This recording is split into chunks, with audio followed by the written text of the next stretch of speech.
Yo, it's your boy Krisen, aka Ngaspi. Right now, you guys are watching What's Your Hustle.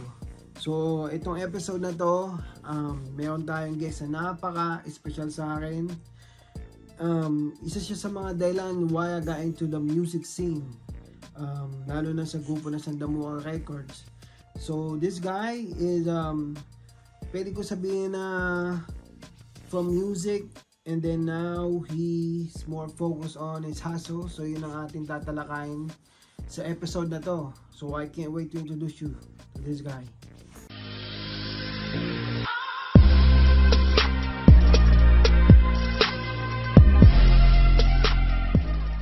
Hey, what's up mga amo? Percy Nice nga pala. And now you're watching What's Your Hustle with my guy, Ngaspi. Let's go.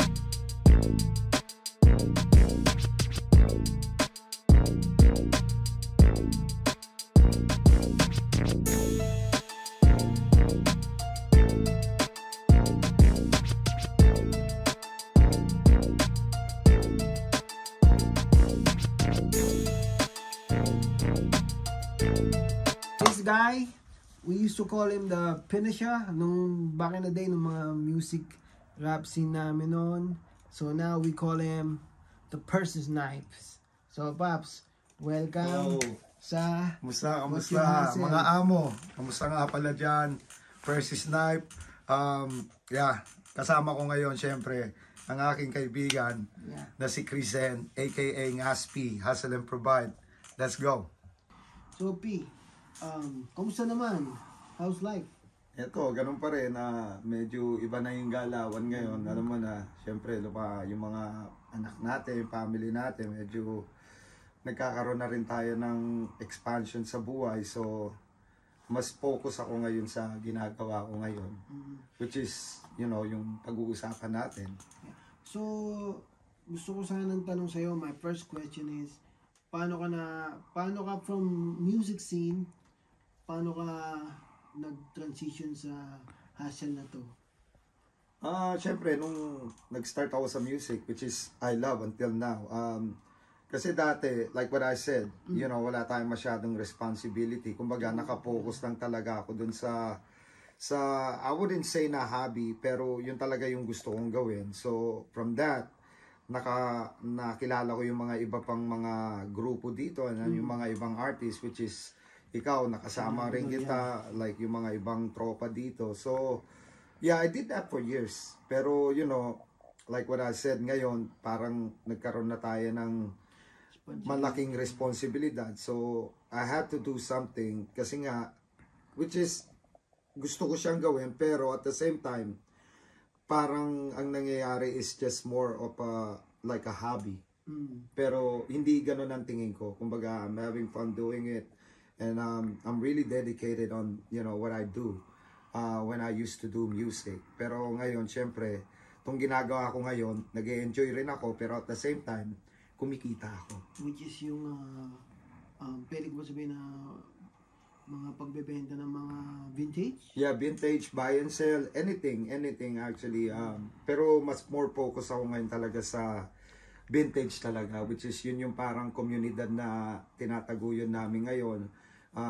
Kasi masyadong, kumbaga, iba na yung naging parang platform ng ginagawa ko sa impact ngayon sa mga tao, especially sa mga taga-Pilipinas. Kumbaga, nagkakaroon sila ng opportunity na, you know, ma-host ko. At the same time, mas nagiging komportable sila na i-host ko sila dito sa Amerika kasi nga, Pilipino ko. At the same time, you know, like, na natutulungan ko sila maigi. At the same time, you know, kumbaga, hindi sila, mas more open sila sa akin. Astig yun, man. Nasa Amerika na, pero yung galaw mo, maabot pa rin ng Pinas. Oh yeah, yun naman talaga, kumbaga ito international to. Kumbaga yung ginagawa ko ngayon, hindi lang naman sa Pilipinas, hindi lang dito. Kumbaga umaabot na rin sa Mexico, sa Thailand, sa Indonesia, sa Japan. Ang dami ko na rin nagawa na kumbaga nabigyan ng pagkakataon na i-host ko sila. Sa Canada, kung saan-saan na rin talaga. Kumbaga nag-expand na talaga yung network ng ginagawa ko sa sa IG, sa mga viewers doon. Knowing you from way back, no mga music pa natin, music scene natin, music era, talagang hiling mo na yung mga Jordans nun no? Oo, yep. Naalala ko nung punta ko sa bahay na ito, pinakita niya yung mga Jordan jerseys collection niya, lalo na yung mga shoes na mga hard to find pa no, di ba? Oo, di ba? Gumawa pa nga ako ng kanta about that, yeah. Is it the Nike on my feet? Yeah, Nike's on my feet. Tama. Like yung mga time na aktibo pa tayo noon sa pagrarap, yeah. Yun yung talagang, kumbaga, focus ko is yung i-represent ko kung ano yung hilig ko, which is yung pangongoleksyon. So, paano ka nga pala, bukod sa pangoleksyon mo na talaga noon, paano ka ngayon nag-start sa pag-hustle mo ng mga vintage? Nag-start to during pandemic. Well, dati kasi mahilig na rin talaga ako sa mga vintage talaga eh. Pero hindi pa ako ganun ka-hardcore tulad ng ginagawa ko ngayon. So, nag-start talaga to nung time ng pandemic. So, nasa IG ako noon and then may mga nakikita ako nagla-live selling. So, ngayon, nung pinanood ko yon, nagulat ako sa mga tinitinda nila kasi mostly talaga ng tinitinda nila is yung mga vintage shirt. Which is talagang ayoko man pero kapanahunan ko yun yung mga binebenta nila, yung mga let's say yung mga Mickey Mouse na back in the 90s, yung mga Flintstones, yung mga Looney Tunes, yun yung mga hilig ko talaga no. At the same time may mga pinapakita silang mga movies na from back in the day. So and then nagulat ako kasi yung mga value ng binebenta nila is sobrang taas. Kung hindi nyo na itatanong ang para nagpa-hype talaga ng vintage shirt or vintage selling is nung naibenta nila yung Genie na Aladdin na AOP, which is umabot siya ng $6,000. Wow. Dollars. 6,000 K. So from there, ayun na, nagkagulo na. Kumbaga, talagang nagkaroon na ng sobrang hype na. Yeah, pero paunti-unti. And then from that, kumbaga, yung value talaga ng mga vintage dati, kung talagang wala kang trabaho, mahirap ma-afford eh. So ako, nagsumikap ako, ang ginawa ko, binenta ko lahat ng mga sapatos ko. So yung collection ko, binenta ko, and then I start getting into vintage. Hindi lang sa damit, kundi pati sa mga laruan, yung ganun. And then, yun.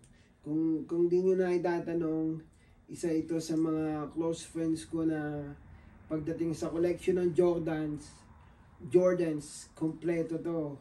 From 1 to, mabot ng, what number? No, pero sa akin kasi nung kinole ko lang talaga is yung mga ginamit ni Jordan which is during his prime era, or during his Chicago Bulls era, which is from 1 to 14. 1 to 14. I remember I have the 1s and the 4s. Yeah. Yung mga hype noon. Ngayon wala na akong Jordan. Iba na ngayon. But I remember na nag-sell ka din ng mga hats. Oh yeah. Dati naman kasi yung sa hats naman, mahilig na ako talaga diyan, lalo na nung time na pumutok yung ano ba yung grupo na yon, yung Cool Kids. Yeah, yung mga yon. So, nakita ko yung mga snapback nila. Meron na ako mga dating ganon, pero doon ako nag-start mag-thrifting. So, nagpunta ako ng mga thrift store. And then, noong time na yun, wala pa masyadong kompetensya. Kumbaga, marami ka pa makikita pag pumunta ka sa thrift store eh. Ito yung before the pandemic. So. Yeah, before the pandemic. That was, I don't know, like 2009, 2010, around that year. Kasi naalala ko, pag pasok ng pandemic, doon na rin talaga nagkaroon na idea yung mga tao na yeah. bumenta ng ng mga vintage hats. Yeah. Naalala ko pa noon, si P, pupunta yun sa bahay namin pag may gusto akong bilhin. Sa trunk niya, puro mga merch. Tawag namin dito merch. Naalala mo yun? Oo, yeah. Puro mga vintage hats, tsaka mga jersey. Talaga. Oo, kumbaga like, alos nga lahat ng mga high school kids dito na Pinoy, pumupunta dati sa bahay namin, and then, pag kailangan nila lang, you know, like let's say mga mostly vintage hat, and then follow up na lang yung mga jersey, yung mga jacket. Pero ako talaga, yun yung parang passion ko nun talaga. So, dun rin nila ako parang na-appreciate sa ginawa kong yun. Parang naging dealer nila ako. Tsaka dun din nag-expand yung mga kakilala mo sa streets no? Oo, yeah. Yun na rin yung parang naging dahilan din. Kaya nakilala ko yung mga ibang tropa. Hindi lang sa music scene, kumbaga, pati sa vintage scene, ganon, yeah. Pakikisama din. This guy, isa sa mga, pwede ko sabihin na humble na tao na nakilala ko dito sa Amerika. Salamat, thank you. Simula ng pagdating ko dito, going back to the music scene, siya ang nag-introduce sa akin. Kasi back in the day, sa Pinas pala, pangarap ko na mag-rap. Kung di nyo na itatanong, I'm a fan of Andrew Yeah, of course. Salbakuta. Nag-try kami doon sa Pinas, but then wala kami knowledge paano kami magsisimula. And then pagpunta ko dito sa Amerika, my mom and your mom, magkakilala sila. I think it was my first week, dinala ako ni mama sa bahay nila. I know, right? Feels like it's just yesterday, to be honest. Totoo. Napaka welcoming ako dun sa bahay nila, lalo na si tita. Kaya yes, yeah. Napakalaking blessing ko na na-meet ko tong si Percy. Which is before it was Pinasya, right? From yeah. Diba? Okay, going back to the hustle naman, anong pinaka-nahirapan ka sa lahat ng mga nakikita nyo dito sa kwarto na to? Ano ang pinakamahirap na nakuha mo? Well, sa shoes, syempre, yung kay Kanye West, yung Kanye Babe Star. Yan, isa sa mga pride and kumbaga yan yung trophy ko eh. So, that's why when I got rid of my collection, yan lang yung itinira ko. Nakalimutan ko anong year ano ba yun? Like 2000. Ito ba yung, I have that since 2009, I believe. So 2009 or 2010. Ito ba yung Dropout na album? Yeah, yung yung College Dropout, But that was the first, from what I know, yun yung parang unang ginawa na collaboration ni Kanye from Babestar, which is kaya nilabas yung sapatos na yan. And then after that, di ba, nag-transition nga from, like Nike and then Adidas. So, pero yan talaga yung naging parang unang malaking collab na ginawa niya is yung sa Babestar. So, I don't know, kung i-check niyo yung price ngayon, siguro, maraming nagtataas ng presyo kasi nga rare, pero para sa akin, it's not worth that much. But, syempre, kung ganun yung value nila, then, yeah. Pero ako talaga never kong ibibenta yan. O talaga for keeps lang. For keeps. And then, yeah. Kaya naka-box. Kaya naka-display with the display case. And then, secondly, yung isa sa mga nahirapan ako, syempre, yung aking Voltes 5 na 1982 Godikin. Yan, parang kotse yan na hinulugan ko. Yeah, kasi yung presyo niya, hindi ko kayang i-cash talaga nung time na na-meet ko yung isang tropa sa toy group namin. So, parang, kasi natatandaan ko nung nasa Pilipinas ako, yung mga pinsang ko, kasi yung mga nanay nila nasa ibang bansa eh. O yung tatay nila nasa ibang bansa. So pag uuwi sila, may mga laruan na ganyan. Ako naman, syempre, bata pa. And then at the same time, yung mama papa ko, nasa Pilipinas lang. So, kumbaga, wala akong chance na makakuha niyan. And then natatandaan ko pa, nagpapaalila ako or kumbaga, utos-utusan niyo ako, basta papahiramin niyo ako after. Naalala ko nung mga panahon na yun, kahit ako, pag yung kapitbahay namin, yung mga G.I. Joes, naalala nyo yun ha? Syempre, G.I. Joe, X-Men na lawaan. pag talagang medyo kapas ka sa buhay, hindi mo ma-afford eh. Oo, yeah. Tsaka mostly talaga, makakabili ka lang ng bagong laruan doon kung Pasko. Pasko. So, Kaya nung dumating ako, unlike nung nagkaroon ako ng chance na makuha yan, kasi isipin mo, 1982 hanggang ngayon, brand new pa rin siya. oh, talaga nasa box. Kumbaga, pa rin. like, hindi pa siya, well, nabubuksan mo yung box, pero hindi pa na-assemble from, since 1982. So mamaya, before the end of this video, papakita natin yung mga sinasabi ni P. Oh, okay. Para may mga idea kayo kung ano yung tsura nila. Pero I'm Ah. sure the Yeezy shoes, talagang hype na to. Yan, Kanye Babes. Yeah, Kanye Babes. Yes, sir. So nabanggit mo kanina, busy ka sa family. And ang gusto kong tanong sa'yo next is, paano mo na pagsasabay ito lahat? Bukod sa busy ka sa family and then may full-time job din, right? Yes. Paano mo na pagsasabay ito? May isa lang sagot ko dyan is yung mahal mo dapat yung ginagawa mo. Kasi pag mahal mo yung ginagawa mo, magagawa mo talaga ng time. Tama. Yeah. So, P, since nandito ka na as a host, ano ang binabaril ngayon? They use the word binabaril. Ano bang binabaril ngayon Yung mga, pag-host mo? Ano ang yung mga items na talagang kung gusto mong pumaldo talaga as a seller. Kasi ako matagal ko nang ginagawa rin yung pag-host, siguro nasa 3 years na rin. Wow. 3 years na rin, yeah. So, bibigyan ko kayo ng mga sample ng mga damit na alam ko talaga na pag inilabas nyo, talagang siguro para sa akin, walang bababa ng 500 dito. So, eto, tulad nito, yan, yung Lakers Rapti. Ito dati, binabaril to ng 1,000. Pero siguro ngayon, mga nasa 600-700, or siguro pinaka-lowest will be like 500. Sorry, ito 1,000 that means dollars. Yeah. 1,000. So, dollars, yeah. Tulad dito, 2-pack changes. Ito, parking lot boot. Ito yung mga tinitinda dati sa mga pag mag-show sila, yung mga tinitinda lang dyan sa mga kalsada. Pero ngayon, mataas na yung value nito. Ito, tulad nito, yung kay Master P. Yan, No Limit. At ang tawag dito nga pala, bago ko ipakita yung iba. Ito yung mga tinatawag nilang Rapti style. Ito siguro huwag na natin pakita kasi wanted ngayon to eh. Si Pop Daddy. Wanted ngayon yan eh. Pero ito naman, ito special sa akin dahil sobrang rare nito. Kumbaga, ito yung tinatawag nilang fan mail na TLC. Pero yung graphics niya para siyang anime. Kumbaga, kung titingnan nyo sa eBay, ang benta nila ngayon, I think, nasa 1.6, 1.7. Ayan. Ito, another TLC. So, kayo nang magmat no na sa peso, dollar to great. peso. Yan.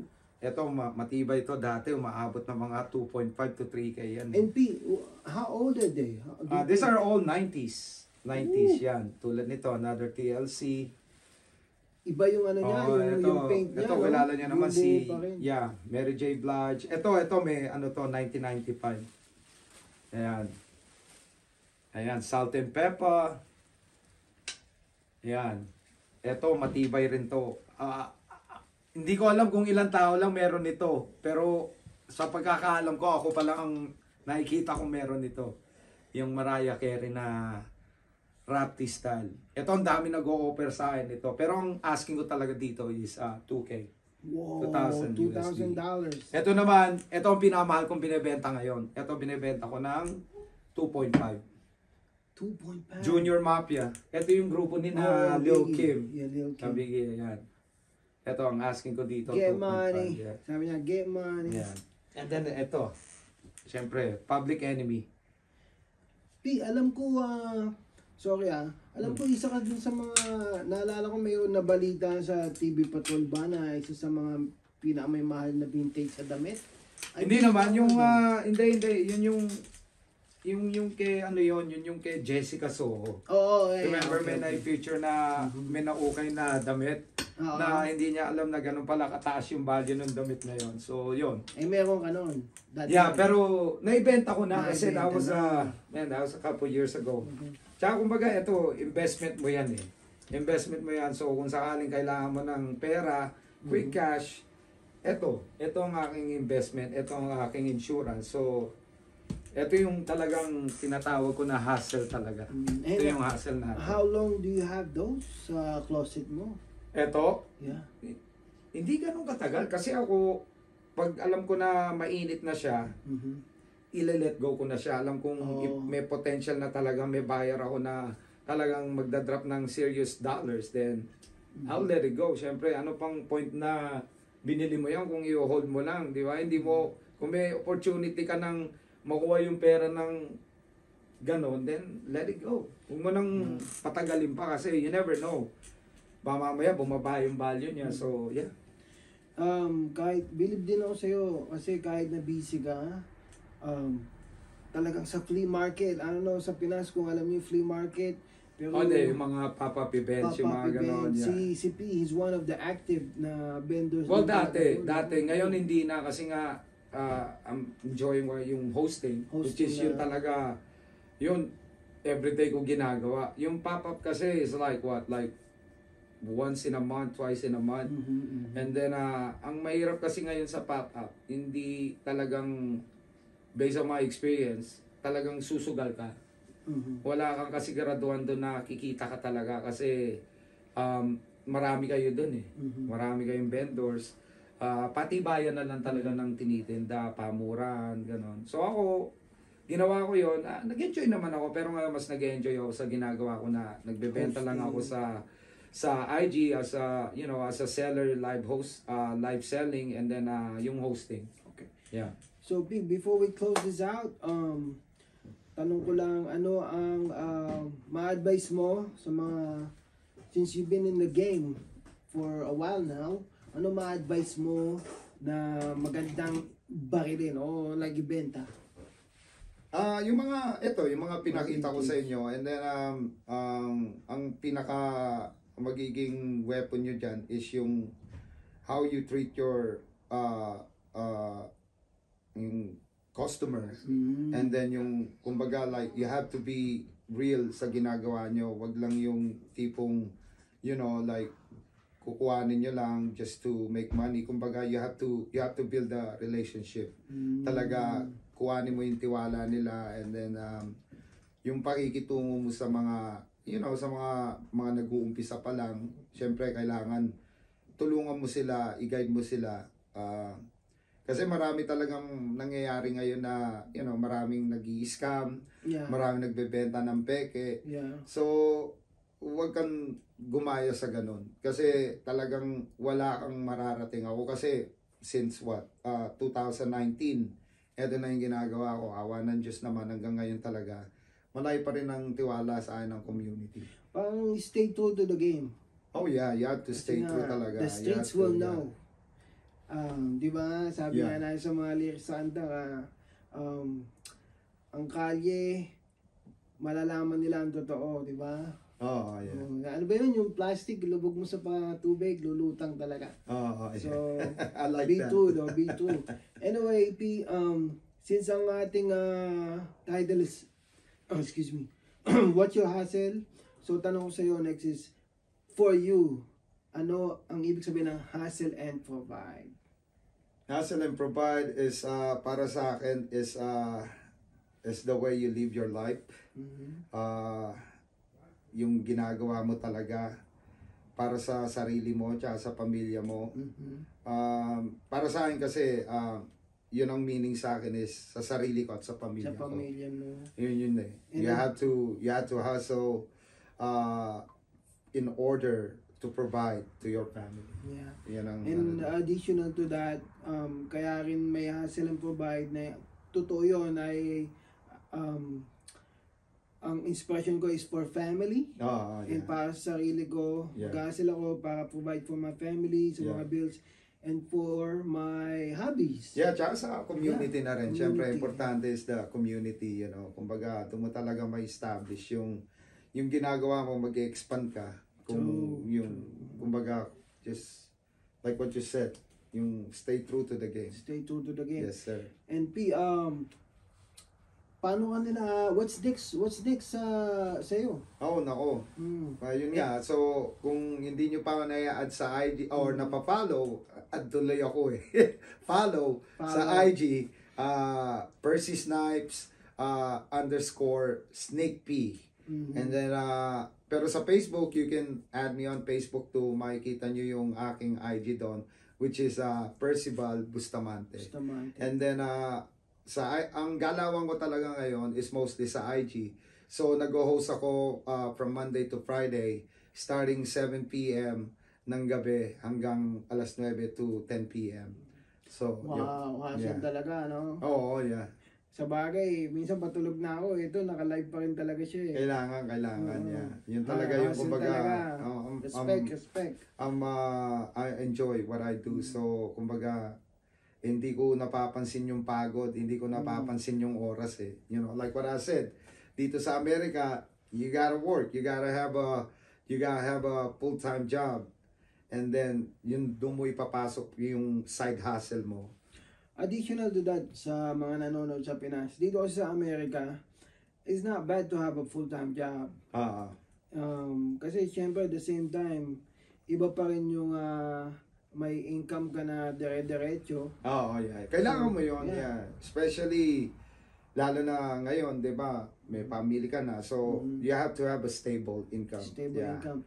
Nasa sa'yo na yun, paano mo gaganapan yung extra time mo after ng full time mo. So me, music and the clothing as an provide. So P is sa mga vintage naman siya. And then hosting, yes. Hosting, yeah. And then P, bago tayo mag-close out, mayroon ka bang gustong i-shoutout? Siyempre, shoutout sa lahat ng mga manonood nito, yung mga magko-comment, siyempre sa lahat ng mga, alam ko naman, kakilala nyo ako na alam nyo kung anong klase akong tao. And then, I just want to shout out everyone. Salamat. It's always about how you treat other people. Respect din talaga. Yeah. So ako naman, shout out ko din yung mga sumusuporta sa Hustle and Provide Yes, Music. Sir. Siyempre, Hustle and Provide. Let's go. Sa Bay Area, sa mga tropa dyan sa Pinas. Siyempre, Temple Street, what up, T-Sap. Yes, sir. Mga tropa sa Mandaluyong. So, shoutout ko yung mga taga Cavite, syempre. Cavite. Yan. Santa Isabel, Cavite. Diyan ako pinanganak.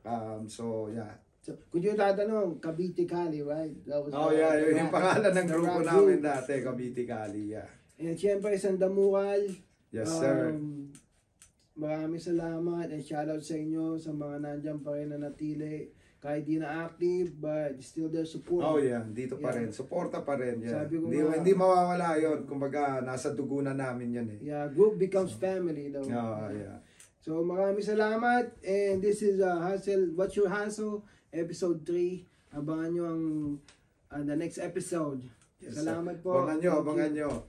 Percy, thank you so Salamat, much. bro. Thank you. Thank you.